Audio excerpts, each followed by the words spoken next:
Hello there, this is Denzin, and today I'm looking at this, my 3D model build of a train table.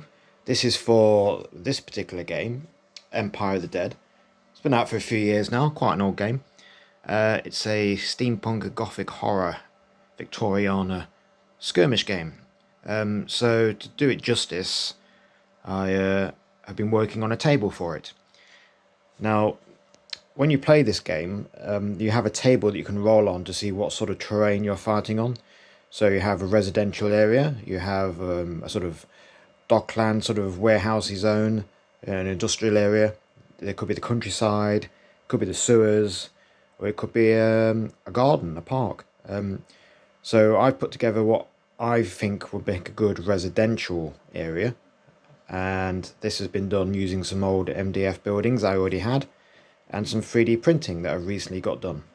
So I just thought I'd show it off and go through some of the things that I've done here. First of all, I've got my cobblestone mat, which is from, I think it's from Deep Cut. It's very high definition. It's it's one of those things where if you stare at it too long, it hurts your eyes. Lots and lots of cobbles. So you really need to block it off with some terrain. It's good for having the roads on there, but a whole table of it, if you lose something like one of these little sacks here and put it in the middle of it, it can kind of disappear quite quickly into it. So yeah, break it up a bit, that's what I would say. Bit too much. I started off with the mat, and then I moved on to my original buildings that I've had for a very long time. I believe they were from Timeline Miniatures, Timeline I think they were called.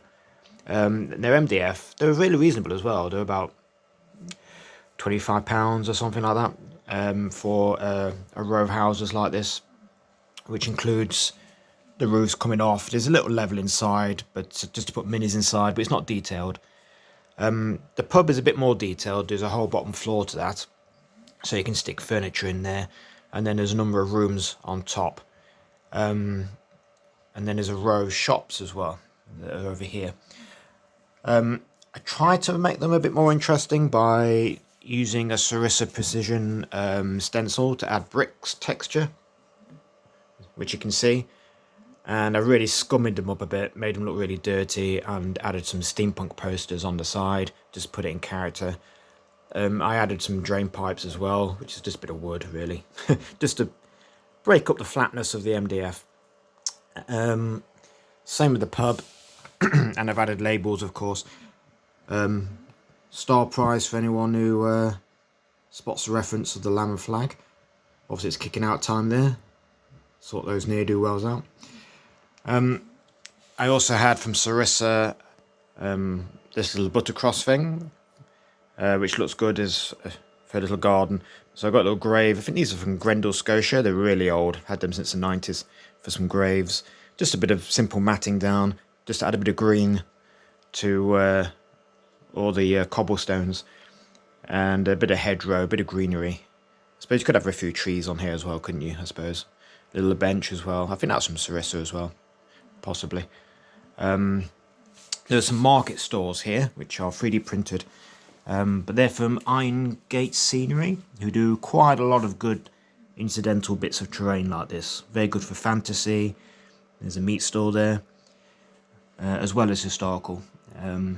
Very useful things to have for any scenarios you're doing, really. Just stick a few market stores down, always useful. Then we come to the buildings which are 3D printed.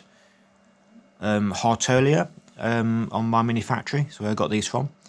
I had to scale them up slightly, and I had a couple of incidents where the prints went wrong, but that's due to my printer more than anything else. But generally they're all perfectly fine. I mean, look at them all. You've only got three buildings here, 3 different buildings. One particular kit that you can buy, files about around about a tenner. You basically get a terrace house and a corner shop. There's a couple of different versions of the shop where they add signage to it. I didn't bother printing those off.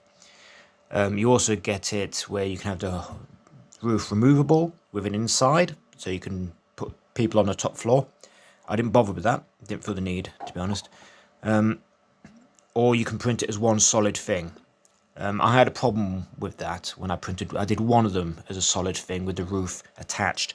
Didn't work out quite so well. So the removable roofs worked a lot better, and it does allow you to still stick your minis inside if they're going through it. So as you can see, I printed off quite a few of these little tenement buildings and the corner shops on the side. There they are.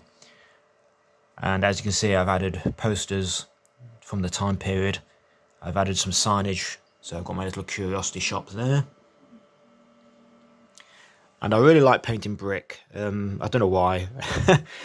Really easy to paint these things. You could paint these so quickly. A lot of browns and oranges. And then just a couple of blues and greys in there. A bit of sandstone colour as well, just to break up the brick. And a bit of green. A bit of green is always good. Green wash, especially on the roofs. That adds a lot. And then a bit of dry brushing with a bit of a sandy texture. So that's what I usually do for my bricks. The pavement is a 3D print that I did myself. They were originally for dungeon tiles for Advanced Hero Quest from back in the day. And I thought I could do a 3D dungeon, but I decided not to bother. Instead, I'm using them for a pavement. Because if you just put these flat, like this one here, on the mat, it's missing something, isn't it? It is missing a pavement. So these work really well to do that. If you have anything similar to put down underneath, because the MDF buildings come with that, these don't. So it helps. And of course, you can set this up any way you like. As you can see, I've done a number of little streets here. So it's good to have a few alleyways in between so people can get from one street to another instead of going all the way around. The smaller buildings here were failed prints. This is exactly the same as this building. It just stopped printing halfway up. But instead of throwing it in the bin, the roof, because it was printed separately, it wasn't a complete loss because I could just print off the roof, stick it on, and I've got a shorter little outhouse or something. And I think that works quite well, a little cottage house maybe. And it breaks up the monotony of lots of buildings are all the same, so that worked really well. Another failure in print happened with this one, with all the different steps. As you can see, it's gone up, it's gone wrong, it's shifted across, it's gone up, it's shifted again. And because Empire of the Dead is a sort of spooky gothic horror game, I thought this would be quite interesting to keep as a sort of lunatic house, as a what I call the discombobulated house. Maybe it's the house of a mad scientist, maybe it's interdimensional and it's come through different houses or warped into one. Maybe some evil entity lives inside this house and nobody dares knock on the door. So if I was going through, even if it was a normal historical game, you could just have that as a ramshackle house that's gone wrong. If you just painted it the same, I don't think anyone would notice too much. But yes. And then there are the end houses here. I did print these off slightly smaller. As you can see, they don't quite blend in with the building next to them for height, but I don't think that matters particularly much. I just thought it was a good way of putting ends to the streets. You don't need to do that, of course. But it just breaks up the squareness of all the other buildings quite well, I feel. I guess I could obviously reconfigure my layout here quite a few ways. You could do a bit of a square, you could have a market in the middle, you could have the terrace houses go around the sides. You could just keep printing forever and have rows and rows and rows of brick houses. Each one of these houses took over 10 hours to print. Just bear that in mind. Here you can see the one that went wrong slightly over here, when the roof is already attached, so it doesn't come off. And as you can see, not all the roof printed properly, but not too bad. I mean, it just means it's slightly ramshackle, doesn't it? It's missing a few tiles off the roof, that's all. Not an issue. I added some pawnbroker signs, a lot of Victoriana posters, and then I made some little boardings out of spare bits of MDF that were knocking about. Again, decorate with a few posters, and they work really well. I think what I'm missing is carriages. I need some wagons moving around. I've got some wagons dotted about, but I do need a couple of handsome cabs, maybe a fire engine, just to add a bit more Victorian flavour to it. So yes, hoping to do this for Empire of the Dead.